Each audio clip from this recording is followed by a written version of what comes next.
A 16 de novembro de 1922, nascia na Azinhaga do Ribatejo, Golgã, José Saramago.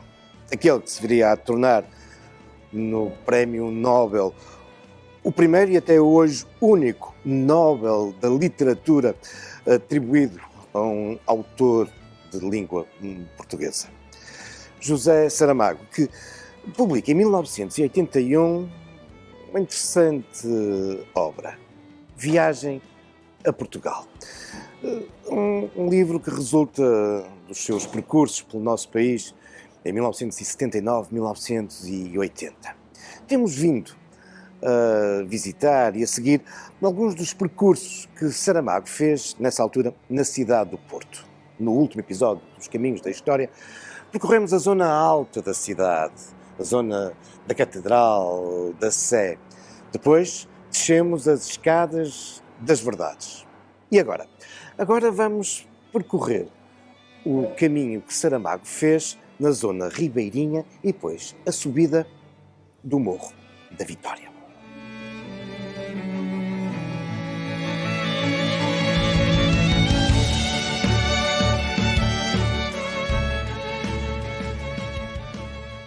Aqui embaixo é a Ribeira. O viajante passa sob o arco da Travessa dos Canastreiros, boa sombra para o verão, mas agora gélida passagem, e durante meia manhã andará por este bairro do Barredo, a ver se aprende de vez o que são ruas úmidas e viscosas, cheiros de fossa, entradas negras de casas.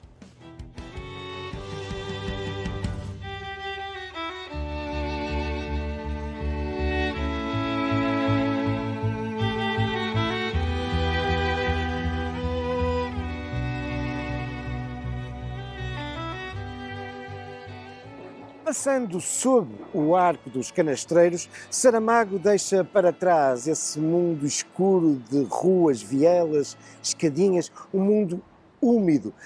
E agora está aqui, junto às águas do Douro, na Ribeira. Ao passar sob o arco, o viajante talvez não se tenha apercebido, mas está a passar também sob a velha muralha medieval do Porto, a muralha construída no século XIV. E é por isso que o arco faz parte de um espaço que se chama o Caminho de Cima do Muro. Sim, todo este extenso muro na zona ribeirinha, afinal, é a velha muralha medieval que protegia o burgo de eventuais ataques de quem subisse o rio. Mas agora que se encontra junto ao rio, na Ribeira, Saramago não deixa de prestar atenção a um aspecto muito particular da arquitetura do Porto: a largura das janelas das casas.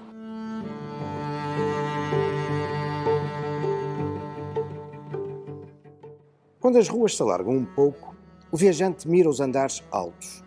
É um estudioso que examina a curiosa questão urbanística da largura das janelas que nesta cidade ocupam, lado a lado, toda a largura das fachadas.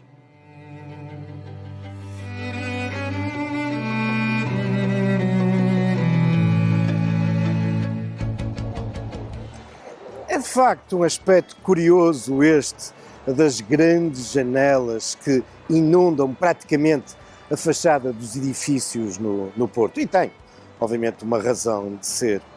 É porque, ao contrário da sua Lisboa, a cidade onde Saramago passara a infância, a juventude, e também uma boa parte da sua vida como adulto, a cidade branca, a cidade de grande claridade projetada pelas próprias águas do Tejo, o Porto é diferente.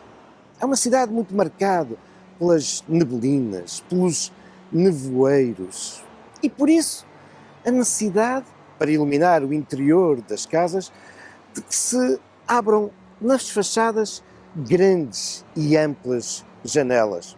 Ainda por cima, fruto da forma como a matriz predial dos terrenos habitacionais do Porto se foram desenvolvendo ao longo dos séculos, dando origem a propriedades muito esguias, isto é, voltadas para as ruas, mas depois muito compridas para o interior. Também por isso era necessário que nas curtas fachadas entrasse muita luz, que se projetasse bem para o interior, para o fundo das habitações.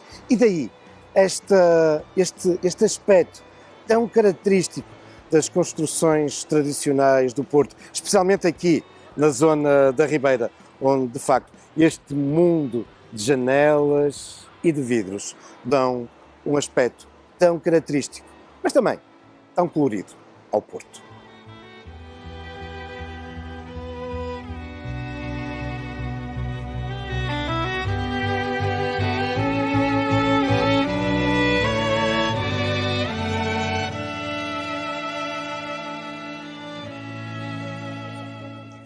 Durante toda uma manhã, Saramago irá deambular aqui junto às margens do Douro.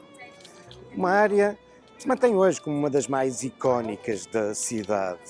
A zona ribeirinha, também conhecida como a Praça da Ribeira.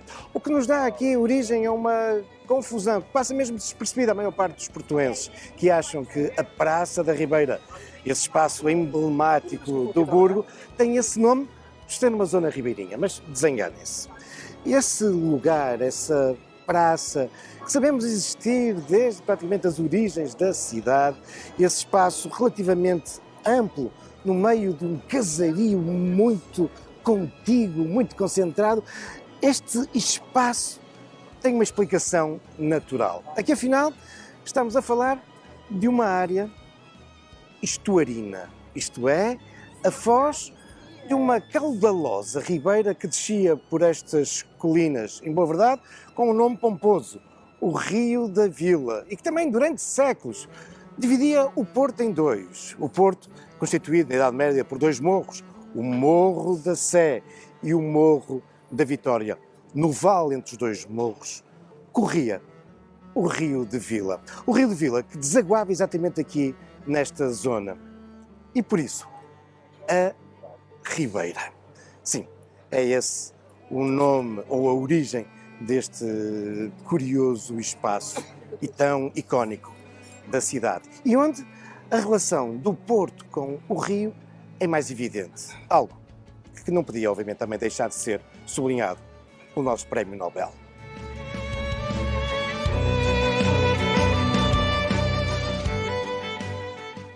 Afinal, o Porto, para verdadeiramente honrar o nome que tem, é primeiro que tudo este largo regaço aberto para o rio, mas que só do rio se vê, ou então por estreitas bocas fechadas por muretes. Pode o viajante debruçar-se para o ar livre e ter a ilusão de que todo o Porto é ribeira. A encosta cobre-se de casas. As casas desenham ruas. E como todo o chão é granito sobre granito, cuida o viajante que está percorrendo veredas de montanha. Mas o rio chega aqui acima.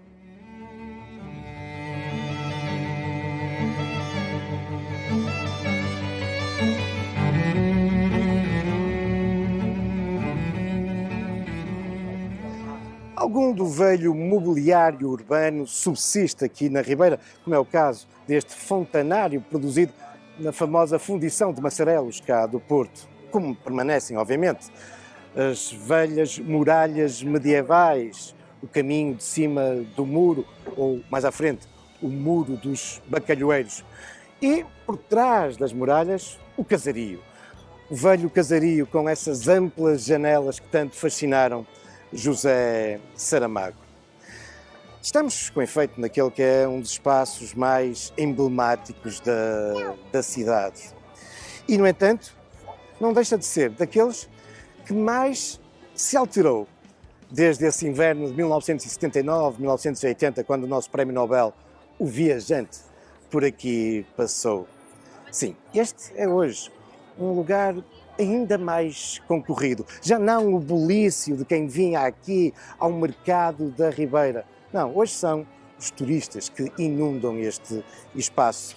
Muita da identidade que aqui, em 1979 a 80, Saramago encontrou, se perdeu ou praticamente já desapareceu. Mas o que não deixa de ser interessante é que já nessa altura Saramago parecia adivinhar o que iria acontecer 3 décadas depois no Porto, com o boom turístico. Ouçamos o que ele nos escreveu. Podem as tradições tanto que o viajante é capaz de adivinhar antepassados pescadores a esta mulher que passa. E se não tiverem sido pescadores, foram calafates, carpinteiros de barcos, selões de panos de velas, cordoeiros ou, como lá mais acima, onde a rua se identifica, canastreiros. Mudam-se os tempos, mudam-se as profissões e basta um sinal de novo comércio para ver desfeita toda a poesia artesanal que o viajante tem vindo a contar pelos dedos.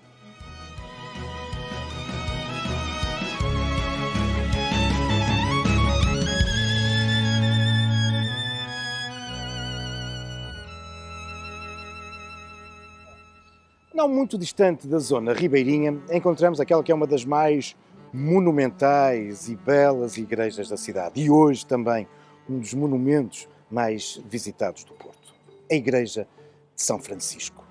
A igreja do antigo convento dos franciscanos na cidade. É uma igreja cujas origens remontam ao século XIV. Estamos, de resto, perante aquele que é um dos mais importantes monumentos góticos da cidade.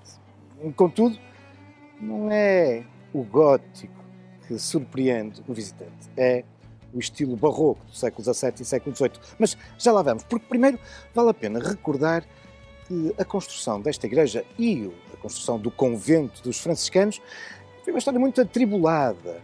E tem muito a ver com as características e a essência do Porto, nomeadamente nessa época medieval, do confronto da população da cidade com o senhorio, o senhor feudal do Porto, que era, nessa altura, o bispo. E isso, ao longo dos séculos, deu origem a muitos períodos conturbados, a conflitos dos burgueses, os habitantes do burgo, nomeadamente os, de forma crescente, poderosos mercadores da cidade, em relação ao bispo, acusando muitas vezes de exagerar no seu poder judicial, na cobrança dos impostos. E muitas vezes acontecia pretextos para esta confrontação. A construção deste convento deu aso, de facto, a um desses momentos de tensão. Isto porque os franciscanos vêm para o Porto a convite, a pedido dos burgueses, que para isso não pediram a autorização ou a concordância do bispo, que vai dar origem, com efeito, a um verdadeiro conflito. A determinada altura, os franciscanos que estavam a iniciar a construção do seu convento têm que fugir para o meio do rio, para umas embarcações, porque o bispo tinha chamado homens de armas para, enfim, expulsar os franciscanos. Bom, mas, como vos dizia, para lá desta relevante história medieval, de facto, quando entramos na igreja, somos surpreendidos por uma das mais belas igrejas da cidade, quando falamos do barroco? Não. Uma das mais belas igrejas do país? Também não. Esta é mesmo considerada uma das mais belas igrejas do mundo, quando falamos das igrejas de ouro, das igrejas forradas a talha dourada. Ora, coisa que, em boa verdade, não era particularmente do agrado de Saramago, tal a abundância da talha dourada no país. O viajante está decidido a não andar de igreja em igreja, como se tal dependesse da salvação da sua alma. Irá a São Francisco, apesar das constantes queixas que vem fazendo contra a talha barroca, que o persegue desde que entrou em Portugal. Mas sim, apesar desta perseguição, Saramago resolve vir a São Francisco. E não se vai arrepender.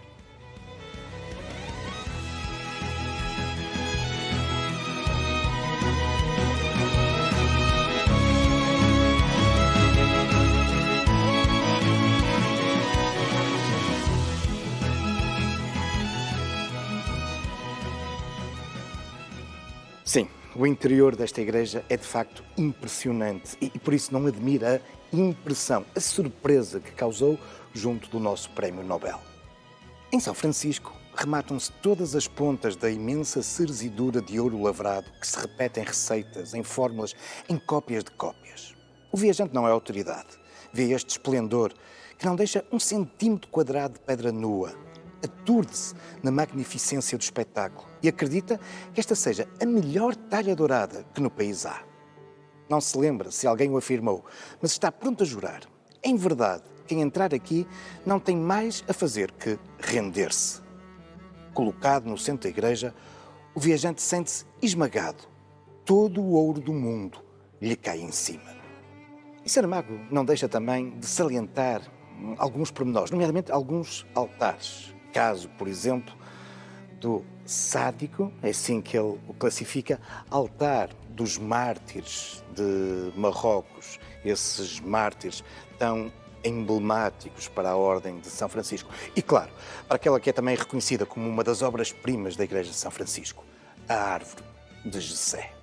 Mas, curiosamente, apesar desta alguma aversão de Saramago à talha dourada, a verdade é que nesta sua viagem pelo Porto, ele irá também a outra das famosas igrejas de ouro portuguesas localizadas aqui na cidade, a Igreja de Santa Clara. E se ele ficou surpreendido também em 1979-80, como ficaria extasiado nos dias de hoje após o fabuloso restauro a que esta igreja foi sujeita nos últimos anos.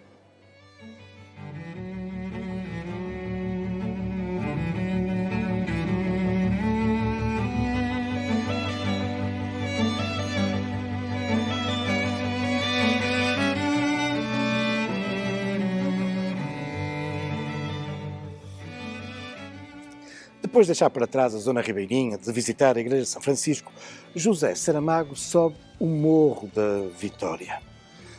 Aqui, no alto, irá cruzar a antiga judiaria, mas vai também a São João Novo, onde visitará um museu, o Museu do Douro Litoral, entretanto desaparecido.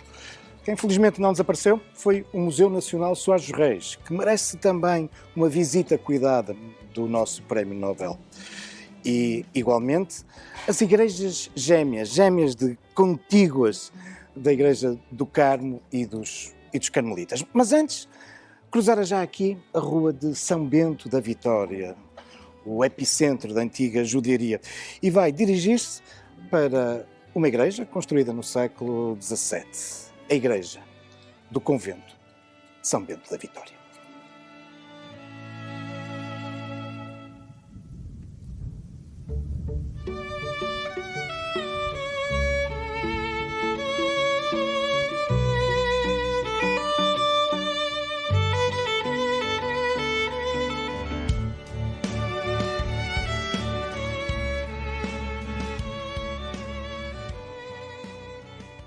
A igreja é monumental, mas definitivamente José Saramago parece ter-se rendido ao barroco.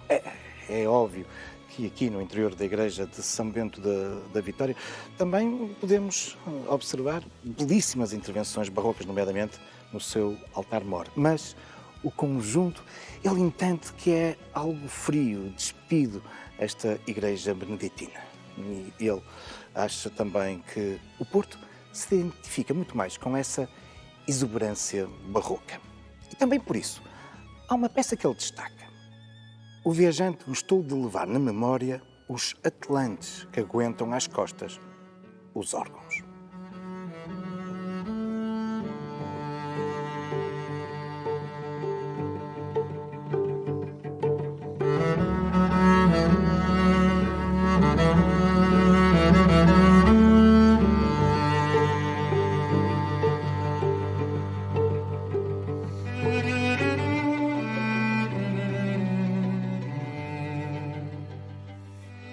Aquele que é um dos mais, se não mesmo o mais conhecido dos ex-libris da cidade do Porto, a Torre dos Clérigos, não podia deixar de chamar a atenção de Saramago, que aqui se deslocou.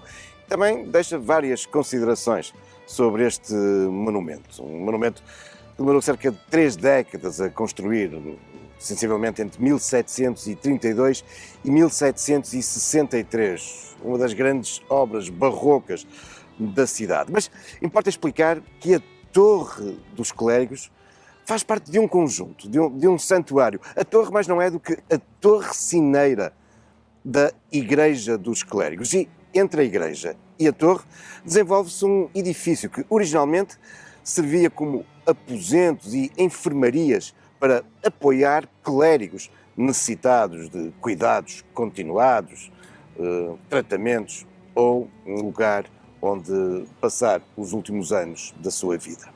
É uma obra notável de Nicolau Nasoni. Nesta sua viagem a Portugal, particularmente aqui na região do Porto, o Prémio Nobel faz várias considerações sobre Nasoni. Ele fica completamente rendido à obra do arquiteto italiano, quer aqui na cidade do Porto, quer na sua envolvente, em Matosinhos também, deixa várias considerações sobre Nasoni. Dirá mesmo que este italiano, criado e educado entre mestres de outro falar e entender, veio aqui escutar que língua profundamente se falava no norte português e depois passou à pedra. Perdoe-se a teima. Não compreender isto é grave delito e mostra de pouca sensibilidade. E, por tudo isto, Saramago não fica muito contente com a Rua Nicolau Nasoni que a cidade dedicou ao arquiteto. É certo que ela fica mesmo ao lado da Igreja dos Clérigos, mas é demasiado pequena. E o viajante pensa no que devem o Porto e o Norte a Nicolau Nasoni e acha que é mesquinha paga terem-lhe posto o nome no cunhal de uma rua que tão depressa começa logo acaba. O viajante sabe que raramente destas distinções estão na proporção da dívida que pretendem pagar, mas ao Porto competiriam outros modos de assinalar a influência capital que o arquiteto italiano teve na definição da própria fisionomia da cidade. O justo é que Fernão de Magalhães tinha aquela avenida. Não merecia menos quem navegou à volta do mundo. Mas Nicolau Nasoni riscou no papel viagens não menos aventurosas. O rosto em que uma cidade se reconhece a si própria.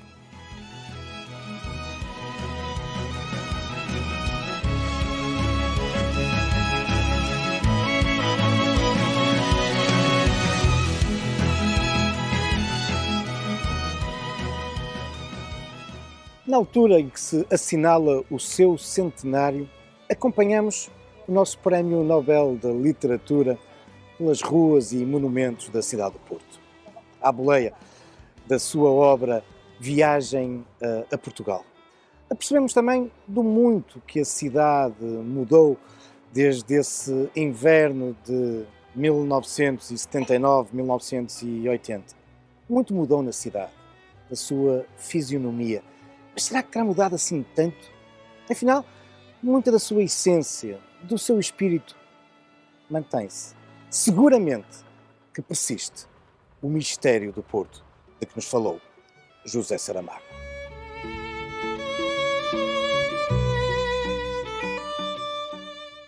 O Porto é um estilo de cor, um acerto, um acordo entre o granito e as cores de terra que ele aceita, com uma exceção para o azul, se com o branco se equilibrar no azulejo. E é isso que o viajante leva do Porto, um duro mistério de ruas sombrias e casas cor de terra, tão fascinante tudo isto, como ao anoitecer, as luzes que se vão acendendo nas encostas, cidade junta com um rio, que chamam Doiro.